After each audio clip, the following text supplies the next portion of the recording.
Hello friends, welcome to my channel. तो आज हम बात करेंगे ये जो वैकेंसीज निकली है किरकी कंटेनमेंट बोर्ड में निकली हुई है। यहाँ इन्होंने इसका नोटिफिकेशन नंबर दिया हुआ है, कौन सी डेट को नोटिफिकेशन हुआ था ये बताया हुआ है। यहाँ पे लिखा है कि ऑनलाइन एप्लीकेशन, मतलब आपने जो अप्लाई करना है ऑनलाइन मोड से करना है, जो भी इनका प्रिस्क्राइब फॉर्मेट रहेगा, यानी वो इसके ऑफिशियल वेबसाइट पर बताया हुआ है। और यहाँ पे जो वैकेंसीज निकली है जूनियर क्लर्क की पोस्ट के लिए डायरेक्ट रिक्वायरमेंट रहेगी, जो भी एलिजिबल कैंडिडेट है ऑनलाइन मोड से अप्लाई कर सकते हैं। देन यहाँ पे लिखा है कि ऑनलाइन एप्लीकेशन फॉर्म फिल करने के लिए आपको इसके ऑफिशियल वेबसाइट पे वहां पे जाके चेक कर सकते हैं, वहां पे आपको जो इसकी सारी इन्फॉर्मेशन मिल जाएगी। यहाँ पे इन्होंने पोस्ट की डिस्क्रिप्शन दे रखी है कि कौन सी पोस्ट है, क्या आपका पे स्केल रहेगा, नंबर ऑफ वैकेंसीज कितनी होनी चाहिए, आगे उसकी ब्रेकेज दे रखी है कि कौन सी कैटेगरी में कितनी वैकेंसीज एंड उसके लिए एजुकेशनल क्वालिफिकेशन क्या चाहिए होगी। यहाँ पे जैसे कि मैंने आपको बताया था जूनियर क्लर्क की वैकेंसीज है S6, यानी आपका लेवल 6 का पे स्केल रहेगा। 19,900 से लेकर 63,200 के बीच आपकी सैलरी रहेगी। टोटल नंबर ऑफ वैकेंसीज जो है 7 है, जिसमें से 4 आपकी जो है अनरिजर्व कैटेगरी की है, 1 आपकी जो है ST कैटेगरी की है, OBC कैटेगरी की 1 है एंड EWS कैटेगरी यहाँ पे 1 रहेगी। यहाँ पे जो इसमें एजुकेशनल क्वालिफिकेशन मांगी, यानी जो असेंशियल है वो आपके पास होनी ही होनी चाहिए। लिखा है कि आपने ग्रेजुएशन की होनी चाहिए किसी भी स्ट्रीम में। इसके अलावा आपके पास एक कमर्शियल सर्टिफिकेट होना चाहिए, या फिर आपके पास कंप्यूटर टाइपिंग सर्टिफिकेट होना चाहिए जिसमें आपकी जो इंग्लिश में टाइपिंग स्पीड है वो 40 से कम ना हो, और जो हिंदी में है वो मिनिमम आपकी जो है 30 वर्ड PM होनी चाहिए। यहाँ पे इन्होंने स्पेशली बता रखा है कि आपकी क्या रहेगी, WPM होनी चाहिए, हिंदी में आपकी 30 वर्ड पर मिनट होनी चाहिए, और जो इंग्लिश है उसमें आपकी 40 वर्ड पर मिनट होनी चाहिए। यहाँ पे इन्होंने बता रखी है एज रिलैक्सेशन क्या रहेगी। एज आपकी जो काउंट की जाएगी वो एप्लीकेशन की लास्ट डेट तक काउंट की जाएगी।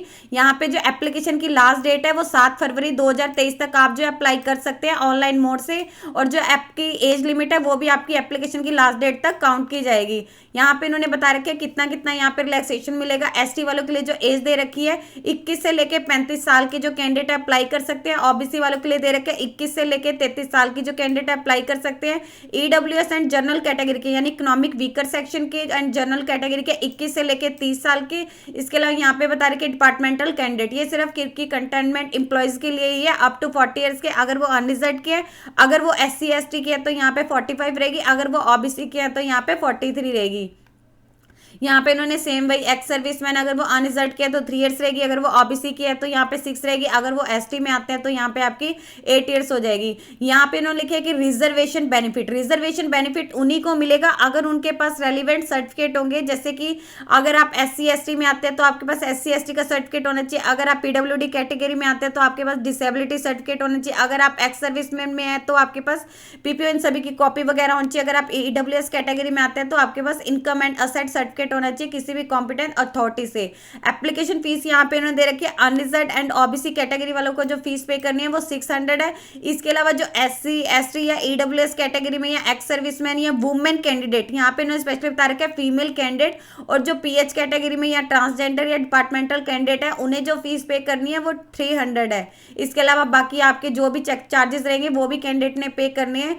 एप्लीकेशन फीस आपने जो पे करनी है ऑनलाइन मोड के थ्रू पे करनी है। यहाँ पे इन्होंने बता रखा है पोर्टल पे एंड वेबसाइट पे, जैसे भी आप अपना मतलब वहां पे करेंगे आपका पेमेंट गेटवे के थ्रू आपको पे करनी है। फीस आकर आपने एक बार पे कर दी, उसे किसी भी सर्कमस्टांसेस में रिफंड नहीं किया जा सकता, ना ही उसे जो एडजस्ट किया जा सकता है, ना ही उसे किसी फ्यूचर में किसी भी रिक्वायरमेंट प्रोसेस में जो है यूज किया जा सकता है। यहाँ पे इन्होंने स्पेशली बता रखे है।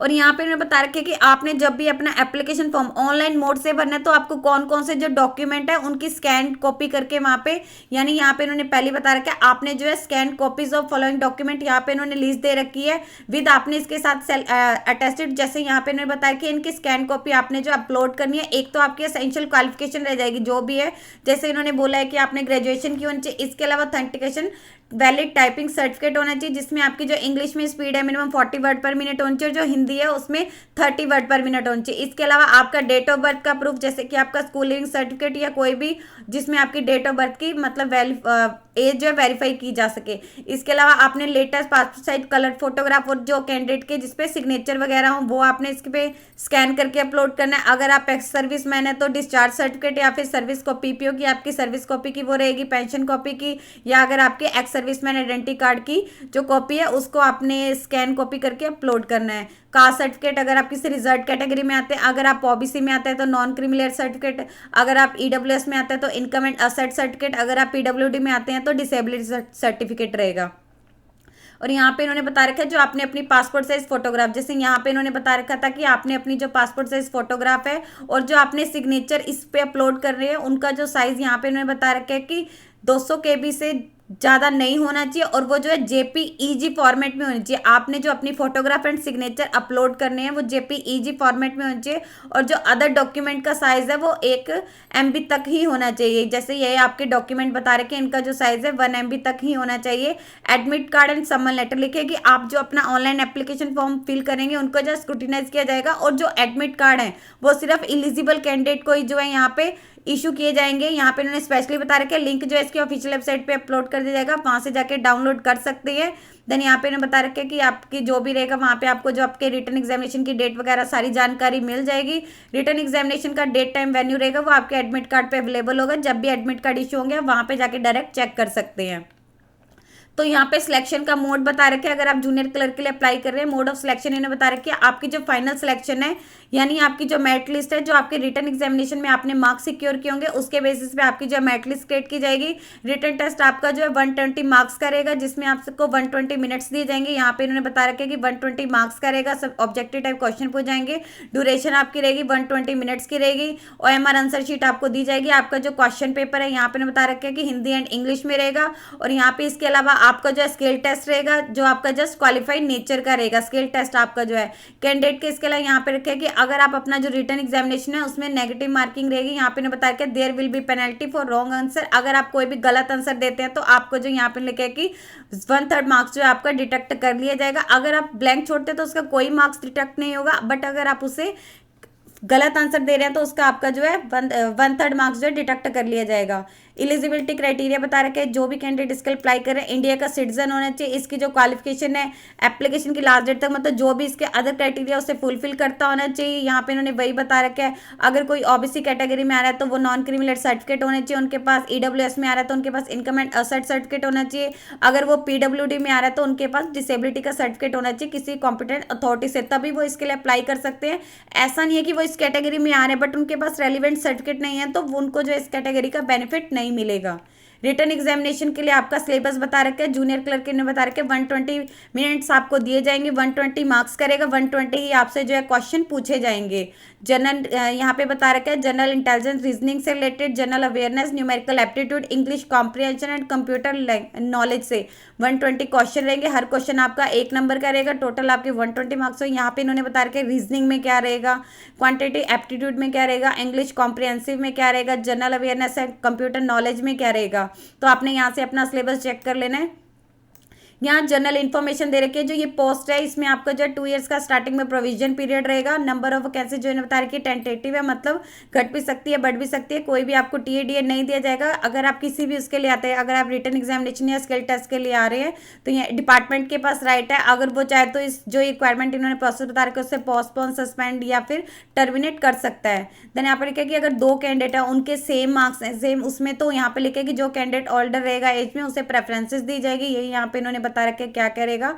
देन कैंटनमेंट वो आपने इसमें चेक करने से पहले मतलब आपने जब भी ऑनलाइन मोड से अप्लाई करना है आपने चेक कर लेना है कि आप इसके लिए एलिजिबल है नहीं है। एप्लीकेशन सेंड, अगर आप अपना एप्लीकेशन है ईमेल के थ्रू या फिर किसी अदर मोड से भेजते हैं तो उसे एक्सेप्ट नहीं किया जाएगा। ऑनलाइन यहाँ पे लिखे कि अगर आप एप्लीकेशन ऑनलाइन मोड से भेजेंगे उसे जो है यहाँ पे एक्सेप्ट किया जाएगा। एप्लीकेशन शुड विजिट, आपने कैंडिडेट जो भी इसके लिए अप्लाई करा उन्होंने इसकी ऑफिशियल वेबसाइट जो है लगातार चेक करता रहना है। कोई भी फ्रिक्वेंटली अपडेट आएगा वो इसकी ऑफिशियल वेबसाइट पे ही आएगा। और इसके अलावा आपने जो ऑनलाइन पोर्टल में इसका जो भी आपने जब भी ऑनलाइन अप्लाई करेंगे अपनी जो डिटेल्स है वो करेक्ट ही भरनी है, जैसे अपनी email ID and mobile number. वहीं यहाँ पे लिखे कि अगर आपने एक बार अपना एप्लीकेशन फॉर्म सबमिट कर दिया तो उसमें कोई भी चेंजेस नहीं की जा सकते, तो इसलिए आपने अपनी जो भी डिटेल्स वगैरह भरनी है अपने जो भी डॉक्यूमेंट है उनको पहले से ही स्कैन करके रख लेना है। और जब भी आप अपना एप्लीकेशन फॉर्म उसको सक्सेसफुली सबमिट कर देंगे तो आपने उसका प्रिंट आउट ले लेना है अपने फ्यूचर रेफरेंसेस के लिए। डॉक्यूमेंट रिक्वायर्ड फॉर्म, जब भी आपको मतलब शॉर्टलिस्टेड कैंडिडेट रहेंगे उनको कौन कौन से डॉक्यूमेंट लेके आने होंगे ये बता रखा है। लिखिए कि मेरिट लिस्ट क्रिएट होने के बाद जो भी शॉर्टलिस्टेड कैंडिडेट रहेंगे उनको डॉक्यूमेंट वेरिफिकेशन के लिए बुलाया जाएगा। आपको अपने ओरिजिनल डॉक्यूमेंट तो लेके ही आने होंगे, उसके साथ साथ आपको जो है आपके जो ये ओरिजिनल डॉक्यूमेंट है इनकी एक फोटोस्टेट करवा के उनको सेल्फ अटेस्टेड वो भी लेके आने हैं। जब भी आपको बुलाया जाएगा ओरिजिनल डॉक्यूमेंट वहाँ पे चेक किए जाएंगे एंड वेरीफाई किए जाएंगे जो बोर्ड कंटेनमेंट बोर्ड के द्वारा। और कौन कौन से यहाँ पे लिखे कि आपको डॉक्यूमेंट लेके आने होंगे, एक तो आपका कॉपी ऑफ एप्लीकेशन फॉर्म आपका रहेगा, यहाँ पे जैसे उन्होंने बता रखा है आपने इसका प्रिंट आउट निकलवा लेना है, एक आपका एडमिट कार्ड रहेगा वो, एक आपका यहाँ पे डेट ऑफ बर्थ का जो प्रूफ रहेगा वो लेके आना है, अगर आप किसी रिजर्व कैटेगरी में आते हैं तो वो रहेगा, 2 लेटेस्ट पासपोर्ट साइज फोटोग्राफ रहेगी, आपकी एकेडमिक क्वालिफिकेशन रहेगी जिसमें आपकी मार्क्स की डिटेल हो, अगर आप ईडब्ल्यूएस कैटेगरी में आते हैं तो इनकम एंड असेट सर्टिफिकेट रहेगा, अगर आप पीडब्ल्यूडी में आते हैं तो डिसेबिलिटी सर्टिफिकेट रहेगा, अगर आप एक्स सर्विसमैन में आते हैं तो आपका पीपीओ या फिर एक्स सर्विसमैन का जो आइडेंटिटी कार्ड होता है या फिर पेंशन कॉपी है, उन सभी को आपने जो है यहाँ पे लेके आना है और उनकी सेल्फ अटेस्टेड फोटोकॉपीज भी लेके आनी है। देन यहाँ पे इन्होंने यही बता रखा है कि ये जस्ट अनदर स्टेज है सिलेक्शन प्रोसेस के लिए, जैसे फर्स्ट आप करेगा यहाँ पे रिटर्न, देन नेक्स्ट आप करेगा स्किल, और ये जो है नेक्स्ट इसका प्रोसेस है। इसके बाद लिखे कि फिर आपकी एक लिस्ट वगैरह तैयार की जाएगी, उसके बेस पे आपकी जो सिलेक्शन रिजेक्शन इन्होंने बता रखा है, अगर आप अपने एप्लीकेशन में कोई भी गलत जानकारी दे रहे हैं या फिर इसके साथ आपके जो डॉक्यूमेंट है वो फॉल्स है तो आपका एप्लीकेशन फॉर्म रिजेक्ट कर दिया जाएगा, लास्ट डेट के बाद आ रहा है तो रिजेक्ट कर दिया जाएगा, आपके जो डॉक्यूमेंट है फॉल्स है तो रिजेक्ट कर दिया जाएगा, आपने अपनी फीस वगैरह नहीं इसके साथ भरी है तो रिजेक्ट कर दिया जाएगा, इनकम्प्लीट एप्लीकेशन है या फिर इम्प्रॉपर फिलिंग आपकी है तो उसको रिजेक्ट कर दिया जाएगा। सेम पोस्ट के लिए लिखे है कि आपने एक से बार ज़्यादा अप्लाई किया तो आपका एप्लीकेशन फॉर्म रिजेक्ट कर दिया जाएगा। यहाँ पे इंपॉर्टेंट इंस्ट्रक्शंस दे रखे क्या करेगा, लिखा है कि जो भी डिसीजन रहेगा सीईओ किरकी कंटेनमेंट बोर्ड करेगा सभी मैटर्स में कि किसका एप्लीकेशन एक्सेप्ट करना है किसका रिजेक्ट करना है या फिर कैंडिडेट की एलिजिबिलिटी या सुटेबिलिटी से रिगार्डिंग जो भी डिसीजन रहेगा वो decision of CEO Kirkee containment board का ही रहेगा। यहाँ पे लिखे कि आफ्टर द एग्जामिनेशन कैंडिडेट के जो है मार्क्स को मतलब जो भी उन्होंने मार्क्स उसके बेसिस पे उनकी जो है मेरिट लिस्ट तैयार की जाएगी, और जो एलिजिबल कैंडिडेट को लिखे कि एडमिट कार्ड है वो इसके ऑफिशियल वेबसाइट से जाके आप डाउनलोड कर सकते हैं, कोई भी अगर चेंजेस वगैरह होगा वो इसके ऑफिशियल वेबसाइट पे अपलोड कर दिया जाएगा, कोई अदर मीडियम नहीं है। और एग्जैक्ट जो आपकी रिटन एग्जामिनेशन की एग्जैक्ट डेट रहेगी यहाँ पे लिखे कि एडमिट कार्ड पे वहाँ पे आपने देख लेनी है कि क्या रहेगी, वहाँ पे आपको लिखे कि एडमिट कार्ड जो है इसके ऑफिशियल वेबसाइट पे रिटन एग्जामिनेशन की एग्जैक्ट डेट इसके ऑफिशियल वेबसाइट पे अपडेट कर दिया जाएगा, और आपको एक एसएमएस नोटिफिकेशन भी आ जाएगा जो आपका रजिस्टर्ड मोबाइल नंबर होगा, जब भी आप अपने एप्लीकेशन फॉर्म में अपना मोबाइल नंबर रजिस्टर्ड करेंगे उस पर जो आपको एक मतलब आ जाएगा कि आपके रिटन एग्जामिनेशन की एग्जैक्ट डेट क्या है। ये यहाँ पे इन्होंने दे रखी है। अप्लाई कैसे करना है, ऑनलाइन मोड से करना है बाय क्लिकिंग ऑनलाइन, जब आप इसके ऑफिशियल वेबसाइट पे जाएंगे वहाँ पे लिखा होगा online application for junior clerk requirement, वहाँ पे आपने इस पर क्लिक करना है, देन आपका ये वाला पोर्टल ओपन हो जाएगा, यहाँ से जाके आपने अप्लाई करना है। अगर आपको यहाँ पे लिखे कॉन्टैक्ट क्या है, आपको अगर कोई भी टेक्निकल क्वेरीज है तो यहाँ पे आप ईमेल कर सकते हैं या फिर कॉन्टैक्ट कर सकते हैं, अगर आपको कोई नॉन टेक्निकल क्वेरीज है तो आपको यहाँ पे email ID and contact number दिया हुआ है, आप यहाँ पे जाके कर सकते हैं।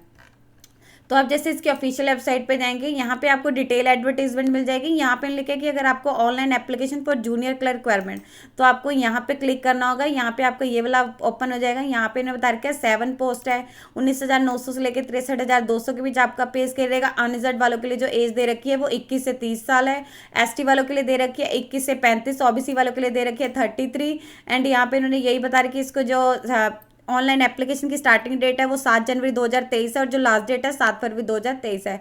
फिर भी आप यहाँ पे जाके चेक कर सकते हैं कि 7 जनवरी 2023 11 बजे से इसकी जो ऑनलाइन एप्लीकेशन है वो स्टार्ट हो चुकी है, जो लास्ट डेट रहेगी 7 फरवरी 2023 यहाँ पे 5:30 बजे तक, और जो फीस सबमिट करने की लास्ट डेट है 7 फरवरी 2023 तक रहेगी। और यहाँ पे फीस इन्होंने बता रखी है जनरल एंड ओबीसी वालों के लिए जो 600 है, बाकी SC ST EWS female candidate ex serviceman PH transgender departmental candidate को जो फीस पे करनी है वो 300 है, ऑनलाइन मोड से करनी है। तो यहाँ पे आपको जो है अप्लाई पे क्लिक करना पड़ेगा, यहाँ पे इन्होंने बता रखा है। देन पहले आपको यहाँ पे लिखे कि रजिस्टर अपनी जो ईमेल आईडी है मोबाइल नंबर अपना यहाँ पे करना पड़ेगा, जो भी आपकी ईमेल आईडी होगी मोबाइल उससे वेरीफाई किया जाएगा, यहाँ पे आपके वेरिफिकेशन कोड आ जाएगा। देन आपको यहाँ पे आगे आगे जैसे आप करते जाएंगे इसका प्रोसेस होता जाएगा, तो आपने यहाँ से जाके अप्लाई करना है। जैसे यहाँ पे इसकी अलग पोर्टल खुलेगा आपके अप्लाई के लिए, तो आपने यहाँ से जाके अप्लाई कर देना है। यदि आपको इससे रिलेटेड और अधिक जानकारी चाहिए तो आप इसकी ऑफिशियल वेबसाइट पर जाकर चेक कर सकते हैं, जिसका लिंक मैं आपको डिस्क्रिप्शन बॉक्स में डाल दूंगी। यदि आपकी इस वीडियो से रिलेटेड कोई भी क्वेरी है तो आप हमें कमेंट सेक्शन में लिख के बता सकते हैं। वीडियो अच्छी लगी हो तो प्लीज लाइक एंड शेयर। इस तरह के इन्फॉर्मेटिव वीडियोस को देखने के लिए आप हमारे यूट्यूब चैनल को सब्सक्राइब कीजिए।